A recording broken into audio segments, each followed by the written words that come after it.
ओम शांति। আজকের अव्यक्तवाणी 17/11/1969।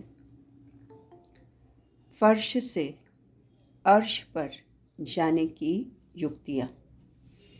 মানে फर्श মানে এই পৃথিবী থেকে মাটি থেকে अर्श মানে উপরে আকাশের দিকে যাওয়ার যুক্তিগুলি। তো বাবা বলছেন, यहाँ भट्टी में किस लिए आए हो? এখানে भट्टीते किसेर जन्य एसेछो? देह में रहते विदेही हो रहने के अभ्यास के लिए। বাবা বলছে আমরা যে ভট্টিতে যাই তার মূল উদ্দেশ্য কি এই দেহে থেকেও আমি বিদেহী হয়ে থাকব, আর এই অভ্যাসটাকে পাকা করার জন্য আমরা ভট্টিতে যাই। তাহলে এটাই হচ্ছে আমাদের পুরুষার্থ। আগের দিনও যে বাবা বললেন অশরীরী হয়ে আগে নিজেকে অশরীরী ভেবে তারপরে তুমি শরীরে এসে তারপরে কর্ম করো, বা আগে আপেক্ষ স্থিতিতে স্থিত হয়ে তারপরে তুমি ব্যক্তে এসে কর্ম করো। তো মানে যেমন গাড়ি আর ড্রাইভার, এখানের তফাৎ কী হয়, ড্রাইভার গাড়িটা ছেড়ে চলে যেতে পারে, আমি আত্মাও ড্রাইভার, এই শরীরটা হচ্ছে গাড়ি। কিন্তু এখানে কি আছে, এখানে ড্রাইভার এই শরীরটা ছেড়ে যেতে পারে না, ওকে এখানেই থাকতে হয়। কিন্তু এটা হচ্ছে অনুভব, আমি আত্মা এই শরীর থেকে আলাদা, আমি অবিনাশী আলাদা, আর এই শরীরটা হচ্ছে বিনাশী, এটা আলাদা। তো বাবা বলছেন সেটা অভ্যাস করতে হবে।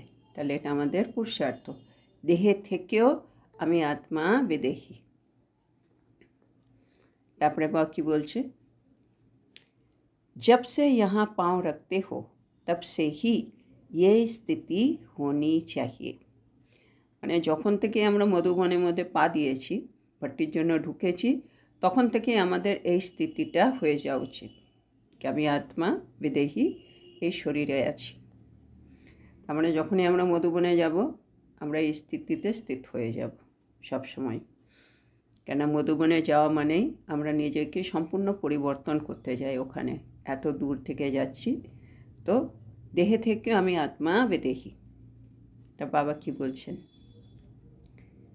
जो लक्ष्य रखा जाता है उसको पूर्ण करने के लिए अभ्यास और अटेंशन चाहिए।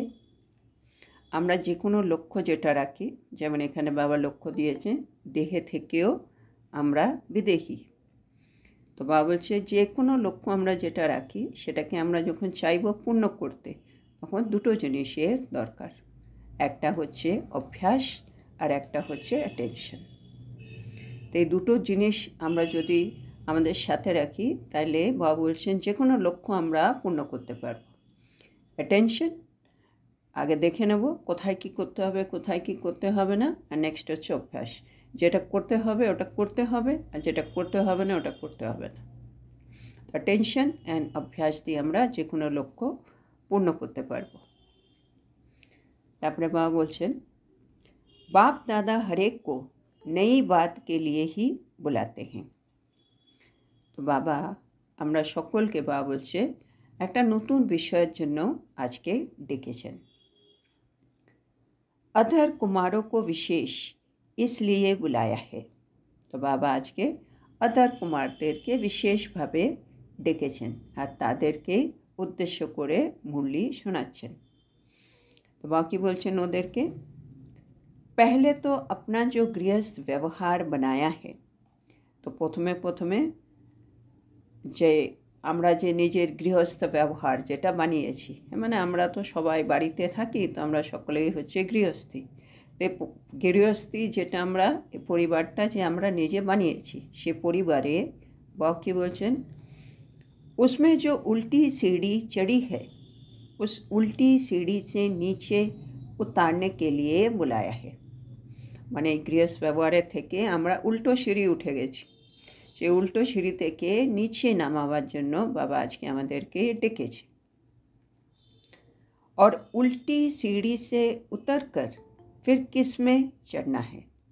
আর এই উল্টো সিঁড়ি দিয়ে নিচে নামার পরে আমরা আবার কোথায় উঠব, একটা হচ্ছে আমি অলরেডি উল্টো সিঁড়িতে উঠে গেছি, আবার আমাকে নামতে হবে, নেমে তারপরে কি করব, তো সেটা বাবা বলছেন।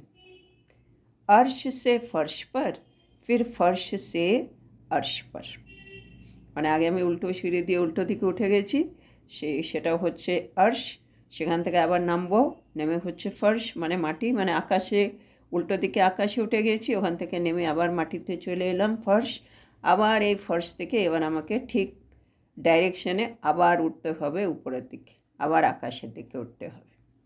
মানে ধর আমি একটা রাস্তা দিয়ে, সোজা রাস্তা দিয়ে গেলে আমি ধরো স্টেশনে পৌঁছে যেতাম, আমি ডান দিকে ভাবলাম এদিকে স্টেশনে যাই, ডান দিকে 9 কিলোমিটার ধরো উল্টো দিকে চলে গেছি, হঠাৎ গিয়ে পরে গিয়ে বুঝতে পারলাম আরে আমি তো উল্টো দিকে এসে গেছি, তাহলে এবার তো আবার 9 কিলোমিটার ব্যাক করতে হবে, ব্যাক করে আবার এদিকে সোজা যেতে হবে, তারপরে আমি আমার স্টেশন পাবো বা যেটা আমার ডেস্টিনেশন পাবো।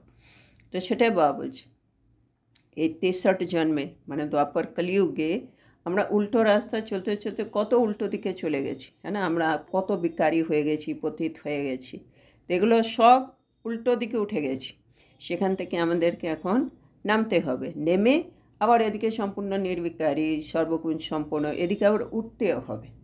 তো বাবা আমাদের সেটা পাকা করাচ্ছেন। তো বাবা কি বলছেন, উল্টি सीढ़ी का कुछ न कुछ जो ज्ञान रहता है, বাবা বলছে এই উল্টো সিঁড়ি যে আমরা উঠে গেছি তার তো কিছু না কিছু জ্ঞান আমাদের ভেতরে তো রয়েই গেছে জ্ঞানটাকে, তাহলে কি করতে হবে, उस ज्ञान से अज्ञानी बनाने के लिए, ওই জ্ঞানটা থেকে আমি আত্মা অজ্ঞানী হয়ে যাব, মানে সে জ্ঞানটা ভুল জ্ঞান ছিল, সেটা সে জ্ঞানটা আমি পুরোপুরি ভুলে যাব। তো বাবা আমাদের ডেকেছেন ওই জ্ঞান থেকে আমাকে অজ্ঞানী বানিয়ে দেবেন, আর जो सत्य ज्ञान है उनकी पहचान देकर ज्ञान स्वरूप बनाने के लिए बुलाया है। আর যে সত্য জ্ঞান যেটা বাবা আমাদের দিচ্ছেন, সেই সত্য জ্ঞানটা দেবে, সেটা আমাকে উনি চিনিয়ে দেবেন, চিনিয়ে দিয়ে আমাকে জ্ঞান স্বরূপ বানিয়ে দেবেন। তো বাবা আমাকে ডেকেছেন কি আমি উল্টো দিকে যে উঠে গেছি সেই রাস্তাটা তো ভুল ছিল, সেই রাস্তার কিছু না কিছু জ্ঞান তো আবার ভেতরেও রয়ে গেছে ভুল জ্ঞান, সেই ভুল জ্ঞানটা থেকে আমাকে অজ্ঞানী বানিয়ে দেবে, হ্যাঁ না, অবিদ্যা বলে না বাবা, যেমন অপবিত্রতার অবিদ্যা হয়ে যেতে হবে, ইচ্ছা মাত্রম অবিদ্যা হয়ে যেতে হবে, মানে সব কিছু যেগুলো তোমার নয় সেগুলো ভুলে যেতে হবে, হয়ে তারপরে যে সত্য জ্ঞান বাবা দিচ্ছে সেটা আবার চিনে নিজেকে আবার জ্ঞান স্বরূপ বানিয়ে ফেলতে হবে। তো সেটাই হলো, ওই উপর আকাশে ছিলাম উল্টো দিকে, আবার নেমে গেলাম, নেমে আবার উঠলাম। তো বাবা এটা আমাদেরকে বোঝালেন। তো পেহলে উতারনা হ্যাঁ ফির চড়ানা হ্যাঁ, তো মানে যা যা আমি উল্টো শিখে ফেলেছি বা করতাম সেগুলো আমাকে পুরোপুরি ব্যাক করে ভুলে যেতে হবে, আবার নিজেকে ওঠাতে হবে। তো বাবা কি বলছেন, जब तक पूरे उतरे नहीं हैं तो चढ़ भी नहीं सकते हैं, যতক্ষণ না আমরা পুরোপুরি নামতে পারছি ততক্ষণ কিন্তু আমরা উঠতেও পারবো না, হ্যাঁ না, আমরা যে কোনো বিকার যেটা ছাড়তে চাইছি ওই যে কোনো বিকারকে কিন্তু আমাকে পুরোপুরি ছেড়ে দিতে হবে। আমরা যদি 50% রাখছি বা 30% রেখে কাজ করছি তাহলে কিন্তু আমি ওইটার থেকে ছাড়া পাবো না, তাহলে আমি যে সৎ পথে বা সৎ জ্ঞানের দিকে যে আমাকে এগোতে হবে সেটা কিন্তু পারবো না। সেজন্য বাবা বলছে যেটা আমাদের ছেড়ে দিতে হবে ওটাকে কিন্তু পুরোপুরি ছেড়ে দিতে হবে, সেজন্য বাবা বলছে পুরোপুরি নামতে হবে, পুরো নেমে গিয়ে কিন্তু এবার তোমাকে উঠতে হবে আবার। তো বাবা কি বলছেন, जब तक पूरे उतरे नहीं हैं तो चढ़ भी नहीं सकते हैं, মানে যতক্ষণ আমরা পুরোপুরি নামতে পারছি না তাহলে আমরা কিন্তু উঠতেও পারবো না। सभी बातों में अपने को उतारने के लिए तैयार हो, এটা হচ্ছে ইম্পর্টেন্ট কোয়েশ্চেন। আমরা তো 63 জন্ম এই দ্বাপর কলিযুগে সব বিষয়ে কিন্তু আমরা নিজেকে নামিয়ে দিয়েছি, হ্যাঁ না, সেজন্য আমরা দেবতা থেকে মনুষ্য হয়ে গেলাম, পাবন থেকে পতিত হয়ে গেলাম। তো বাবা এখন বলছে এই সব বিষয়ে আমরা কি যে যে ভুল জায়গায় আমরা উঠে গেছি, এখন আমরা রাগ করছি, এখন আমরা অভিমানে আছি, এই যে বিভিন্ন জায়গায় যে আমরা উঠে আছি এই সব বিষয়ে কি আমরা নিচে নেমে যাওয়ার জন্য প্রস্তুত আছি, মানে আমি সব কিছু ছেড়ে দেওয়ার জন্য কি তৈরি আছি। বাবা বলছেন कितनी बड़ी सीढ़ी से उतरना है ना। 63 জন্মের সিঁড়িটা কিন্তু খুব লম্বা, মানে কত দিকে আমি উল্টো উল্টো দিকে উঠে গেছি। তো বাবা বলছে তার মানে এবার আবার কত সিঁড়ি তোমাকে নামতে হবে। উল্টি সিঁড়ি কিতনি লম্বি হ্যাঁ, হ্যাঁ উল্টো দিকে উঠে গেছি তো সিঁড়িটা অনেক লম্বা হয়ে গেছে। তো বাবা বলছে এত লম্বা সিঁড়ি এখন আমাদেরকে নামতে হবে। अभी तक जो पुरुषार्थ किया है उसमें समझते हो। বাবা বলছে এতদিন পর্যন্ত আমরা যে পুরুষার্থ করেছি তাতে কি আমরা বুঝতে পেরেছি कि पूरी ही सीढ़ी उतरे हैं कि कुछ अभी तक उतर रहे हो। মানে এতদিন ধরে আমরা তো পুরুষার্থ তো করে যাচ্ছি, তো যে পুরুষার্থ আমি করছি তাতে আমি নিজেকে চেকিং করে কি বুঝতে পারলাম কি আমি যে যে সিঁড়ি উল্টো উঠে গেছিলাম সেই সিঁড়িটা কি আমি পুরোপুরি নেমে গেছি, না এখন আমি নামছি, না আমি নিজেকে কি বুঝতে পারছি। ধরো অভিমানটা আমার মনে হচ্ছে পুরোপুরি ছেড়ে দিয়েছে, একেবারে নেমে গেছি, না এখনও মনে হচ্ছে 10-20% রয়ে গেছে এখনও। তো পুরোপুরি এখনও নামছি না অলরেডি নেমে গেছি। তো বাবা সেটা জিজ্ঞেস করছেন। पूरी जब उतर जाएंगे तो फिर चढ़ने में देरी नहीं लगेगी। বলছে যদি আমরা পুরোপুরি নেমে যাই তাহলে কিন্তু আবার উঠতে কিন্তু দেরি হবে না। এই যে আমরা উল্টো রাস্তায় চলে গেলাম, ধরো ডান দিকে 9 কিলোমিটার চলে গেলাম, আমার সোজা যাওয়া উচিত ছিল স্টেশনে। এবার অনেক সময় কী হয়, আমি ব্যাক করছি, ব্যাক করতে করতে মাঝখানে কোনো গলি পেলে তো 5 কিলোমিটার ব্যাক করে মনে হয় চলো এই গলি দিয়ে ঢুকি, গলি দিয়ে ঢুকলে মনে হয় আবার স্টেশন পাওয়া যাবে, এরকম করেও ঢুকে যাই। আবার হয়খানে ওই দিক দিয়ে গিয়ে হঠাৎ আমি দেখলাম না ওদিকে তো রাস্তা নেই, আবার ব্যাক করতে হবে। কিন্তু সোজা উপায় হলো যেটা আমি ভুল গেছি, বা বলছে একেবারে ব্যাক করে যেখান থেকে তুমি ভুল করেছো ওখানে চলে এসো একদম নিউট্রাল পয়েন্টে, তারপরে আবার স্টার্ট করো। তো বাবা এটা সে বলছে যতক্ষণ তুমি পুরোপুরি নামবে না তাহলে কিছু হবে না, আর পুরোপুরি যদি নেমে যাও তোমার উঠতে আর বেশিক্ষণ লাগবে না, কেন তুমি একবারে ঠিক জায়গায় চলে এসছো, এখান থেকে একবারে স্পিডে তুমি পৌঁছে যেতে পারবে। তা আমাকে এখন কি করতে হবে, সব কিছু ভুলে যেতে হবে, বা যেটা বলেন অজ্ঞানী হয়ে যেতে হবে বা অবিদ্যা হয়ে যেতে হবে। মানে আমার মতো এসব কিছুই ছিল না, আমার আদি সংস্কার বা আদি সংস্কারে, সেখানে এগুলোকে আমায় পুরোপুরি ভুলে যেতে হবে। রাগ কী হয়, মোহ কী হয়, লোভ কী হয় আমি জানি না, পরনিন্দা পরচর্চা কী হয় আমি কিচ্ছু জানি না, এগুলো সবগুলো ভুলে যেতে হবে। তারপরে যেগুলো যেগুলো আমার লাগবে, আমার আদি সংস্কার সেগুলোকেই মার্জ করতে হবে। তো সেনা বলছে যদি আমি পুরোপুরি নেমে যাই, পুরোপুরি ছেড়ে দিতে পারি, তাহলে কিন্তু আবার সে ধারণ করতে আমার কিন্তু বেশিক্ষণ লাগবে না। লেকিন উতরতে উতরতে কাহা না কাহা ঠেহের যাতে হো, এটাই হচ্ছে আমাদের মুশকিল। এই যে আমরা ব্যাক করছিলাম, আমি যদি ডাইরেক্ট 9 কিলোমিটার ব্যাক না করে ওই মাঝখানে আবার একটু ডান দিক বাঁ দিক করলে তখন অসুবিধা হয়ে যাচ্ছে। তো বাবা সেটা বলছে নামতে নামতে কোথাও না কোথাও বাবা দেখে আমরা থেমে যাই, মানে পুরুষার্থটা আমরা কমপ্লিট করি না। তো আব সমঝা, এখন বাবা বলছে তাহলে এখন বুঝেছো কিস লক্ষ্য সে বুলায়া হে। তো বাবা আমাদের কী লক্ষ্য রেখে আমাদেরকে ডেকেছেন। 63 जन्मों में जो कुछ उल्टी सीढ़ी चढ़े हो वो पूरी ही उतरनी पड़े। তো এই 63 জন্ম, হ্যাঁ দ্বাপর থেকে আমরা যে উল্টো উল্টো কাজ করেছি, উল্টো দিকে উঠে গেছি সিঁড়ি, বাবা সেগুলো কিন্তু এবার পুরোপুরি তোমাকে নামতে হবে। ফির চড়না ভি হ্যাঁ, আবার নেমে গেলে হবে না, নেমে কিন্তু আমাকে আবার উঠতেও হবে। তো উতরনা সহজ হ্যাঁ ইয়া চড়না সহজ হ্যাঁ। এবার বাবার সুন্দর প্রশ্ন, কি নামাটা সহজ না ওঠাটা সহজ বলো। আবার বাবা আরেকটা প্রশ্ন করছে, উতরনা সহজ হ্যাঁ ইয়া উতরনা ভি মুশকিল হ্যাঁ। একদিকে বাবা বলছে নামাটা সহজ না ওঠাটা, আর এদিকে বাবা বলছে নামাটা সহজ না নামাটাও আমাদের খুব মুশকিল লাগে, হ্যাঁ না।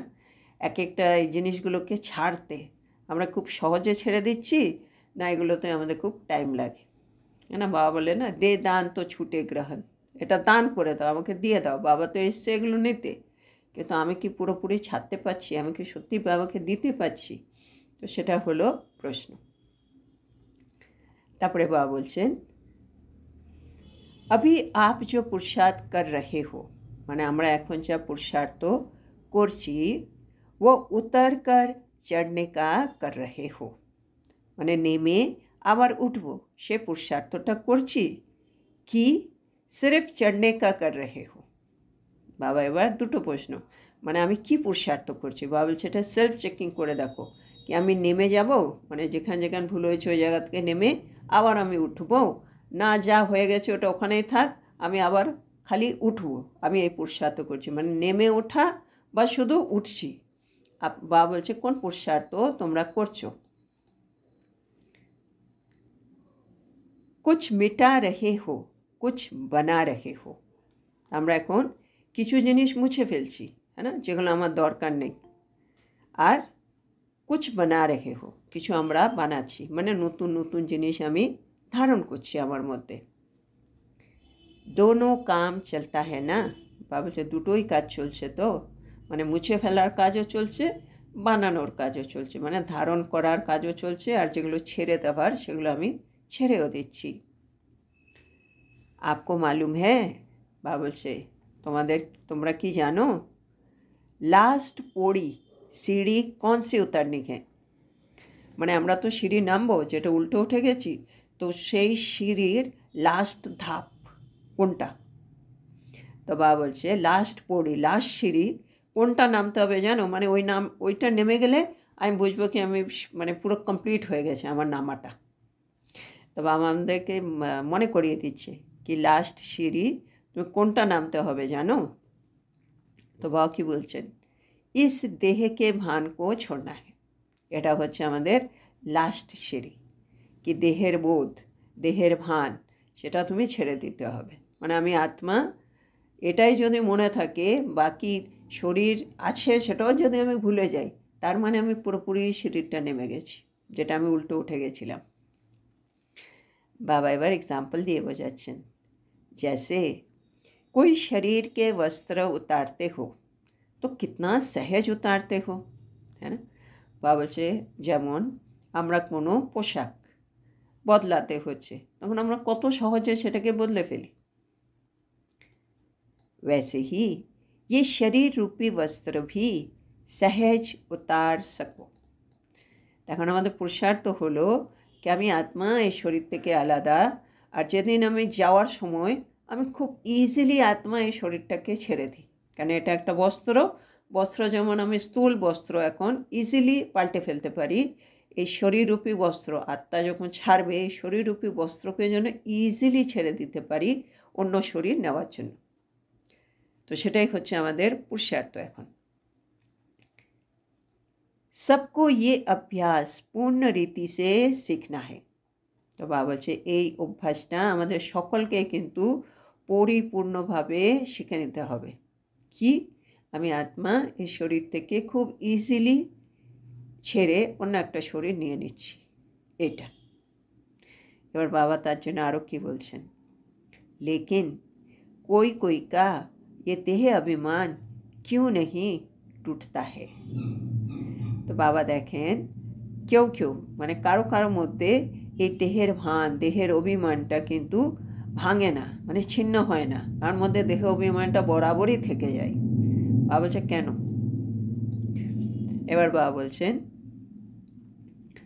ये देह का चोला क्यों सहज नहीं उतरता है মানে এই দেহরূপী চোলা যে ড্রেস আমি পরেছি এটা সহজে আমি নামিয়ে ফেলতে পারি না কেন বা আমি पाल्टे फेलते पारी ना केन किसका वस्त्र तंग या टाइट होता है तो उतार नहीं सकते हैं बाबा एग्जाम्पल दिए बोझाচ্ছে আবার যদি কেউ খুব টাইট ড্রেস পরে ফেলে है ना কখনো ধরো মানে ছোট কোনো ড্রেস পরে নিল টাইট হয়ে গেল সে বস্ত্রটা খুলতে কিন্তু অনেক কষ্ট হয় পোশাকটা তো কেন কষ্ট হচ্ছে বাবা বলছে কেন বস্ত্রটা টাইট তো বাবা এখন কি বোঝাচ্ছেন ये भी ऐसा ही है মানে আত্মা একটা শরীর ইজিলি ছেড়ে অন্য শরীরে যেতে পারছে না কেন বাবা বলছে এখানেও যে বস্ত্র মানে শরীরটা টাইট হয়ে রয়েছে আত্মার সাথে কীরকম টাইট बाबा এখন বলছে कोई ना कोई संस्कारों में अगर ये देह का वस्त्र चिपका हुआ है মানে কোনো না কোনো সংস্কারে, মানে কোনো না কোনো সংস্কারের জন্য আত্মা এই দেহরূপী বস্ত্রর মধ্যে আটকে আছে। অর্থাৎ তঙ্গ টাইট হ্যায় वो उतरता नहीं है। সেই জন্য আত্মা ইজিলি ওই শরীরটাকে ছাড়তে পারছে না। কোনো না কোনো সংস্কার আছে যেটা ওই আত্মাকে ওই শরীরের রূপী বস্ত্রের সাথে আটকে রেখে দিয়েছে, কোনো একটা সংস্কার রয়ে গেছে। नहीं तो उतरना और चढ़ाना या देह रूपी वस्त्र छोड़ना और धारण करना बहुत सहज। না হলে মানে কোনো সংস্কারের জন্য আটকে আছে, না হলে এই নিচে নামা, আবার উঠা, বা এই দেহরূপী বস্ত্র ছাড়া আবার একটা দেহরূপী বস্ত্র পরা, এগুলো কিন্তু খুব সহজ কাজ। মানে আত্মার কাজই হচ্ছে একটা শরীর নেবে, পার্ট বাজাবে, আবার শরীর ছাড়বে, আবার শরীর নেবে, পার্ট প্লে করবে, আবার শরীর ছাড়বে। এটাই হচ্ছে আত্মার কাজ, কোনো জায়গায় ও আটকে থাকবে না। তো সেজন্য বাবা বলছে এটা কিন্তু খুব সহজ কাজ। बाबा की बोलছেন जैसे कि स्थूल वस्त्र उतारना और पहनना सहज होता है। মানে এটা আত্মার জন্য খুব ইজি হয়। যেমন আমরা স্থূলে কোনো পোশাক পরি আর খুলে ফেলি খুব সহজে, আত্মার জন্য দেহরূপী বস্ত্র ধারণ করা আর ছাড়া সেটা কিন্তু খুব ইজি হওয়া উচিত। তারপরে বাবা বলছেন तो यही देखना है कि ये देह रूपी वस्त्र किस संस्कार से लटका हुआ है। तो এখন বাবা বলছে এটাই আমাদেরকে এখন চেক করতে হবে কি এই আমি আত্মা এই দেহরূপী বস্ত্রর কোন সংস্কার আছে যার জন্য ওই শরীরটাকে ছাড়তে পারছে না বা শরীরের মধ্যে আটকে আছে। কোন সংস্কার আত্মাকে এই দেহরূপী বস্ত্রর মধ্যে আটকে রেখেছে। बाबा चेटा एक बार चेक करो। जब सभी संस्कारों से न्यारे हो जाएंगे, যখন আমরা সব সংস্কার থেকে মুক্ত হয়ে যাব, फिर अवस्था भी न्यारी हो जाएगी, তখন আমাদের অবস্থাও ন্যারি হয়ে যাবে। মানে আমি আত্মা ডিট্যাচ হয়ে যাব।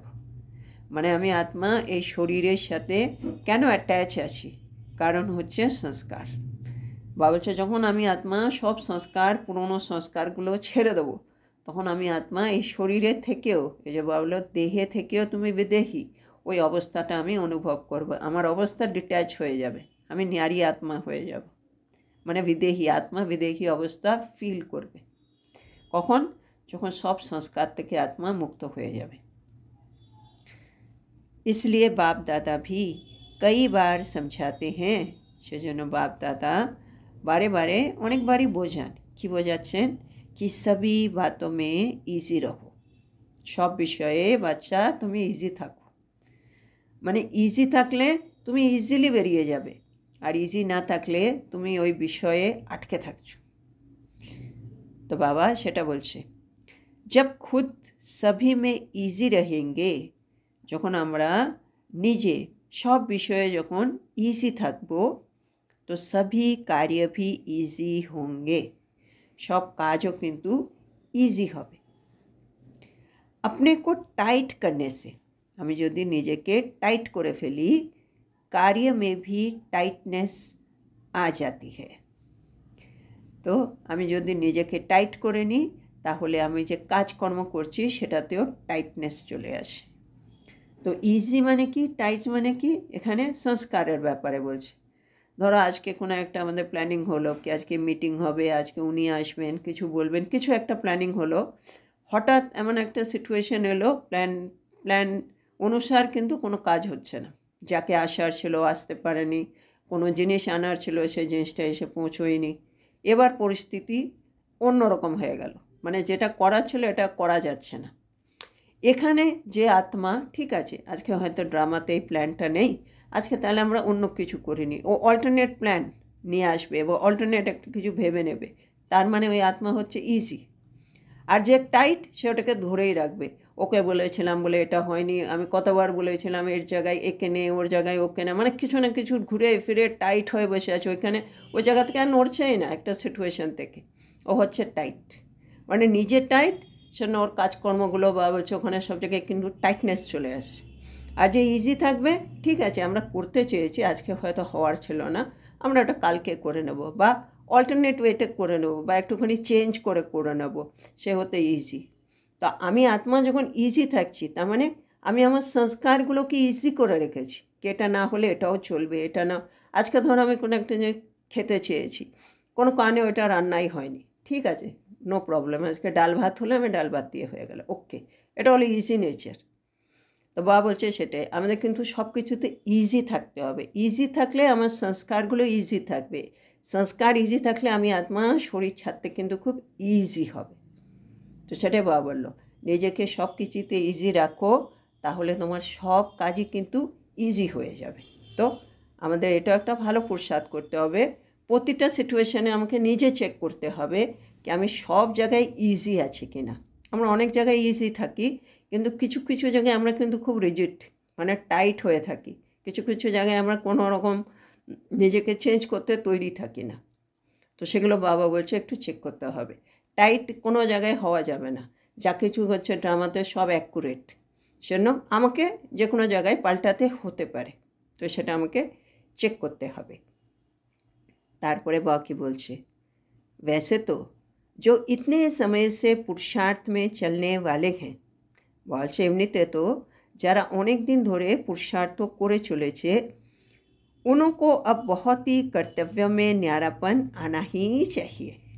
আর এটা সুন্দর কথা বলছে, যারা অনেক দিন ধরে পুরুষার্থ করছে, হ্যাঁ আমরা সবাই অনেক দিন ধরে পুরুষার্থ করে চলেছি, তাহলে আমাদের অনেক কর্তব্যতেই কিন্তু এখন ন্যাড়াপন চলে আসা হচ্ছে, ডিট্যাচমেন্ট, মানে ডিট্যাচমেন্ট আসা মানে আমি সব দিক থেকে ইজি এখন, এটা হলেও চলে না হলেও ওকে, আমার জন্য কোনো অসুবিধা নেই, তার মানে আমি ন্যাড়া। আর যেখানে আমার জন্য ওকে নয়, তার মানে আমি ওখানে টাইট। তো বাবা বলছে যারা অনেক দিন ধরে পুরুষার্থ করছে, মানে এটাই হচ্ছে পুরুষার্থর মানে ফল, কি আমি সত্যি ভালো পুরুষার্থ করছি কি না সেটা বোঝা যাবে আমার কর্তব্যতে, আমার কাজে, কি আমি সত্যি কত ইজি হয়ে গেছি। হ্যাঁ না, এই যে ফরিস্তা স্বরূপ বা কমল পুষ্প সমান যেটা বলে, তারা সবসময় ইজি, এটা হলেও হবে না হলেও হবে।